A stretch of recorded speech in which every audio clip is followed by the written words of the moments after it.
how there wasn't always a progressive coalition in Nevada. What happened is that in 1993, I was working for an environmental group called Citizen Alert.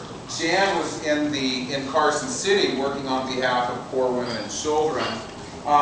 And we kind of ran into each other in the halls every now and then. I was there fighting the nuclear waste dump because there was a bill in there to accept nuclear waste in exchange for what we call hush money. And we were against that, of course. And then there was also a bill that would have repealed Nevada's sodomy law that Lori Lippman Brown was shepherding around, and I was interested in that. And we got a coalition involved to work on against the nuclear waste dump, helping Jan a little bit out on her on those low-income issues. And then we got people who were not traditionally involved in the environmental community to work against Yucca Mountain.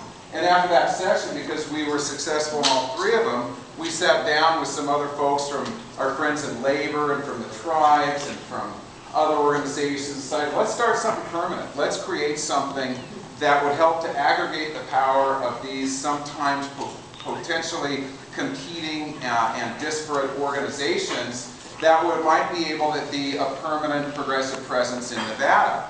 And that's kind of how PLAN was started in 1994, the following year. Now, we almost went belly up.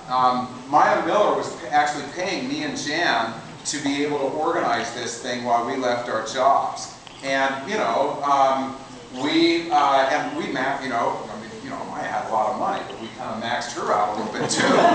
So we were waiting for some contributions, and we weren't going to get any. So I actually applied for another job, and we were going to call it quits. And at the very last minute, we got a major donation that kind of saved us, and we were able to rise up and continue to go. And we were able to start a presence in Las Vegas, which leads me to one of the challenges of organizing in Nevada, which is maintaining a statewide presence. We have some groups in the north, we have some groups in the south. Statewide, it's very difficult. Let's face it, there are some differences that we have in the north and the south. You know, the south does things like this.